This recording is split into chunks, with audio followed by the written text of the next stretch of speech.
Hello friends, welcome to achieve JRF by Jyoti Garg. अगर आपने अभी तक ये चैनल सब्सक्राइब नहीं किया है तो जल्दी से इस चैनल को सब्सक्राइब कर लीजिए, क्योंकि बहुत सारे इंटरेस्टिंग कोर्सेज आप लोगों के लिए आने बाकी हैं। तो चलिए स्टार्ट करते हैं आज का लेसन। आज हम पढ़ने वाले हैं ऑर्गेनाइजेशनल बिहेवियर के बारे में। इसके अंदर आज हम स्टार्ट करने वाले हैं पर्सनैलिटी। तो चलिए जान लेते हैं कि एक पर्सनैलिटी डेवलपमेंट कैसे होता है। तो जब भी कोई इंडिविजुअल पैदा होता है तभी से उसकी क्या है, पर्सनैलिटी डेवलपमेंट शुरू हो जाती है, और जब तक उसकी डेथ नहीं हो जाती तब तक वो पर्सनैलिटी डेवलपमेंट उसकी चलती रहती है। ठीक है, इसके अंदर बेसिकली क्या है, 3 मेजर टाइप्स होते हैं। वो 3 मेजर टाइप्स कौन कौन से हैं जो इंपॉर्टेंट रोल प्ले करते हैं पर्सनैलिटी के अंदर? सबसे पहला है हमारा डिटर्मिनेंट्स, उसके बाद आता है हमारा स्टेजेस, और थर्ड है हमारा ट्रेड्स। ठीक है, इन तीनों के बारे में मैं आपको बताने वाली हूँ डिटेल के अंदर, तो जल्दी से सुन लीजिए और वीडियो को लास्ट तक देखना बिल्कुल भी मत भूलिएगा। सबसे पहले बात करेंगे हम डिटर्मिनेंट्स की। तो डिटर्मिनेंट्स क्या होते हैं? The most widely studied determinants of personality are biological, social and culture। जो हमारी पर्सनैलिटी होती है वो इन 3 चीज़ों पे निर्भर है, बायोलॉजिकल, सोशल एंड कल्चर। ठीक है, जो बायोलॉजिकल है जिसे हम हेरिडिटरी कैरेक्टरिस्टिक्स भी बोलते हैं, वो कैसी होती है, हमारी बॉडी शेप कैसी है, हमारी हाइट कैसी है। अगर आप किसी भी नॉर्मल फैमिली को देखते हैं तो उसमें क्या होगा, जो बच्चों की हाइट होगी वो मोस्टली क्या है, उनके पेरेंट्स तक ही जाती होगी। 19-20 का फर्क हो सकता है, ज्यादा फर्क आपको देखने के लिए नहीं मिलेगा। ठीक है, सोशल कॉन्टेक्स्ट कैसा है, फैमिली, फ्रेंड्स।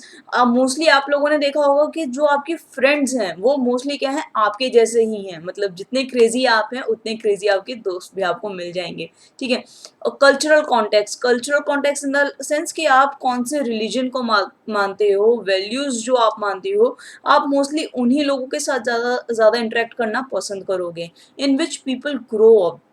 अब इंसान इन इन इन चीज़ों के साथ जैसे जैसे ग्रो होता है वो उसी टाइप की क्या है, अपनी पर्सनैलिटी बिल्ड कर लेता है। As people grow into adulthood, जब लोग क्या है अपने अडल्टहुड में आ जाते हैं, their personality become very clearly defined and generally stable. तो उनकी जो पर्सनैलिटी होती है वो बहुत डिफाइन हो जाती है और वो स्टेबल होती है। ठीक है, चलिए आगे बढ़ते हैं।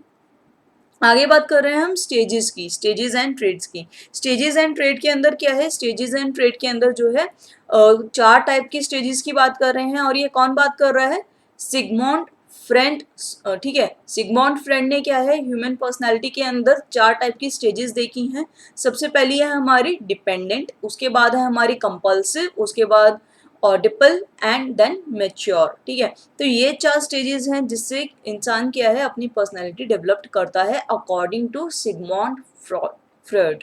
ठीक है, ये नाम जरूर याद कर लीजिएगा, ये नाम पूछा जा सकता है। ठीक है, तो इसके अकॉर्डिंग क्या है कि जो कॉन्सेप्ट है हमारा स्टेजेस का, ग्रोथ का, ठीक है, हो गया है वैल्यूएबल पर्सपेक्टिव है। ठीक है, एक ऑर्गेनाइजेशन के अकॉर्डिंग अगर हम देखें तो जो एक्सपीरियंस्ड मैनेजर्स होते हैं, ठीक है, उनको पता होता है कि उनके एम्प्लॉयज़ क्या कर रहे हैं, किस टाइम पे उन्हें क्या चीज़ सिखाने की ज़रूरत है, किस टाइम पे उन्हें कौन सी चीज़ बोलने की ज़रूरत है, और किस टाइम पे क्या है उनको मोटिवेट करने की ज़रूरत है। ठीक है, ताकि जो ताकि जो ग्रोथ है इंडिविजुअल की भी हो सके और ऑर्गेनाइजेशन की भी हो सके। तो ये चीज़ें क्या है, एक जो मैच्योर लेवल पे पहुंच चुका होगा ना, आपका जो एक्सपीरियंस मैनेजर होगा वो इजीली समझ पाएगा। नेक्स्ट आता है हमारा ट्रेड।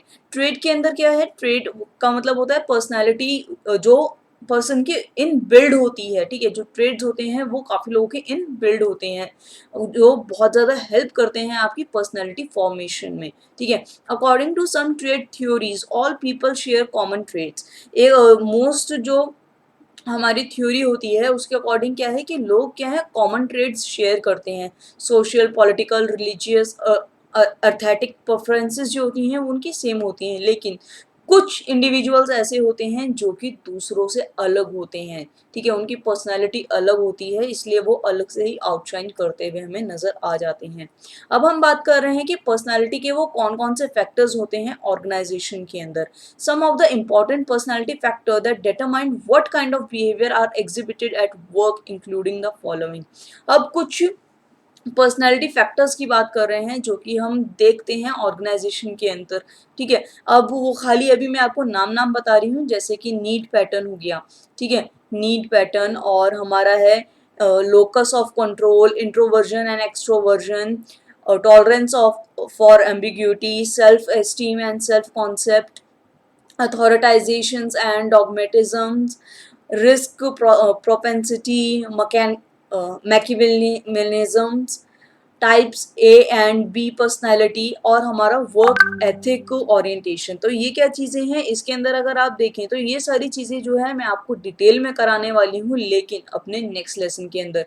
तो फ्रेंड्स, इन सभी को अगर आप डिटेल में पढ़ना चाहते हैं तो जल्दी से सब्सक्राइब कर दीजिए मेरा चैनल, और बेल आइकन को दबाना मत भूलिएगा ताकि आपको नोटिफिकेशन मिल जाए इस नए वाले लेसन की। ठीक है, तो फ्रेंड्स, अब मैं आपसे मिलूंगी अपने नेक्स्ट लेसन में। तब तक के लिए कीप लर्निंग, कीप शेयरिंग, और हाँ, चैनल को सब्सक्राइब करना मत भूलिएगा, शेयर कर लीजिएगा अपने सभी दोस्तों के साथ, बेल आइकन को दबा दीजिएगा। Thank you so much friends.